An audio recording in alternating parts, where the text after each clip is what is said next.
Iran पर हाल ही में एक हमला हुआ। अब सवाल यह है कि क्या ये सिर्फ एक फौजी कार्रवाई है या इसके पीछे कोई बहुत पुरानी पेशेनगोई छुपी हुई है।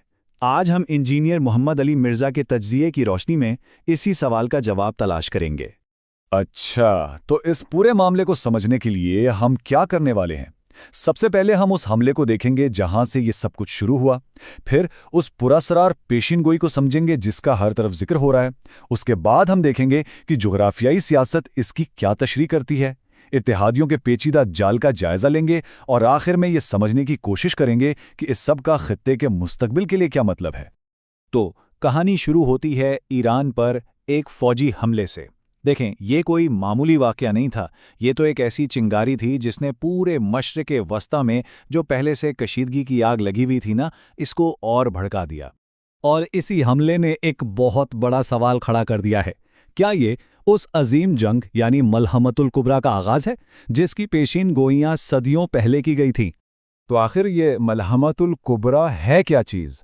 चलें ज़रा इस पेशीन गोई के राज़ों से पर्दा उठाते हैं।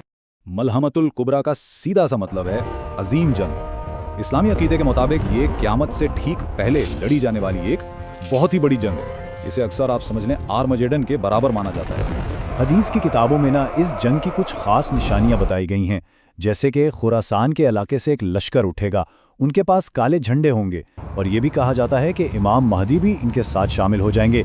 ये सारे वाक़यात दज्जाल के ज़ुहूर और हज़रत ईसा की वापसी से भी जुड़े हुए हैं।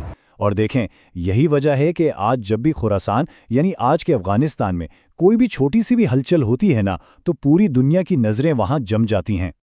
लेकिन क्या वाकई मौजूदा वाक़यात इन पेशीन गोइयों पर पूरे उतरते हैं? इंजीनियर मोहम्मद अली मिर्ज़ा कहते हैं, बिल्कुल नहीं। वो इन तमाम बातों को मुस्तरद करते हैं और एक बिल्कुल अलग ही तस्वीर पेश करते हैं जिसकी बुनियाद मज़हब नहीं बल्कि खालिसतन जोग्राफियाई सियासत है। उनके तज्ज़िये का मरकज़ी नुक्ता क्या है? एक बहुत ही सादा लेकिन दो टोक बयान, ये वो जंग नहीं है। सबसे पहली दलील वो ये देते हैं कि किताबों के मुताबिक इन वाक़यात का वक्त ही अभी नहीं आया। पेशीन गोई के हिसाब से ये वाक़यात बिल्कुल कुर्बे क़यामत में होने हैं, जब हज़रत ईसा और दज्जाल जैसी शख्सियात ज़ाहिर होंगी। और यहाँ इंजीनियर मिर्ज़ा एक बहुत ही दिलचस्प मुवाज़ना पेश करते हैं। वो पेशिनगोई वाले लश्कर का मुकाबला करते हैं अफ़गानिस्तान के मौजूदा हुक्मरानों से, जिन्हें वो खारिज कहते हैं, यानी एक ऐसा ग्रोथ जो इस्लाम की उनके मुताबिक गलत तशरीह करता है।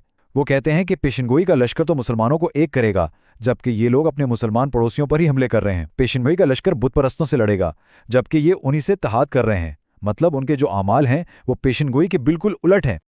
तो अगर ये पेशिनगोई नहीं तो फिर ये है क्या? मिर्ज़ा साहब के मुताबिक इसका जवाब आज के दौर के पेचीदा सियासी इत्तेहादों में छुपा हुआ है। वो इस सूरत हाल को समझाने के लिए एक जंजीर की मिसाल देते हैं। वो कहते हैं, अफ़गानिस्तान बैठा है इंडिया की गोद में, इंडिया बैठा है इजराइल की गोद में और इजराइल वो बैठा है अमेरिका की गोद में।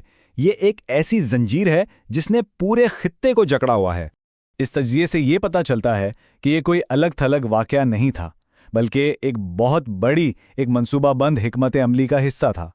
मतलब 26 फरवरी को पाकिस्तान पर तालिबान का हमला इसलिए टाइम किया गया ताकि ईरान के वाहिद इखलाकी हिमायती यानी पाकिस्तान को अमेरिकी इसराइली हमले से ठीक पहले अपने ही मसलों में उलझा दिया जाए और ईरान को बिल्कुल तन्हा कर दिया जाए।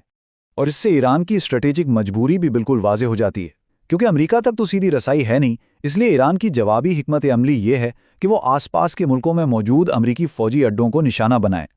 तो इस तनाज़े के पूरे मशरिक़ वुस्ता के लिए वसी तर नताइज क्या हैं? मतलब इसका असर क्या होगा? देखें, इस हमले पर पूरे खित्ते का जो रद्द अमल था ना, वो मिला जुला सा था। कई इस्लामी मुल्कों ने तो बिल्कुल खामोशी इख्तियार कर ली, कुछ ने ईरान की जवाबी कार्रवाई की मजम्मत की। लेकिन पाकिस्तान ने ना सिर्फ इस हमले की मजम्मत की बल्कि ईरान को इखलाकी हिमायत भी दी।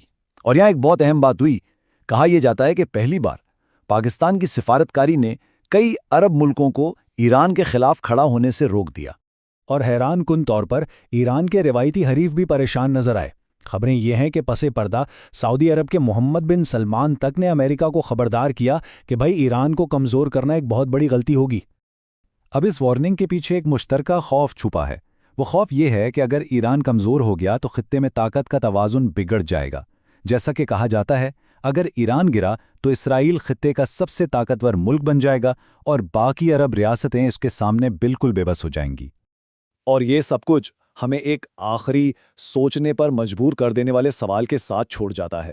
اس پیچیدہ جغرافیائی سیاسی شطرنج کی بساط پر طاقت کا توازن برقرار رکھنے کے لیے ایک مضبوط ایران کے بغیر اس خطے کا مستقبل کیا ہے؟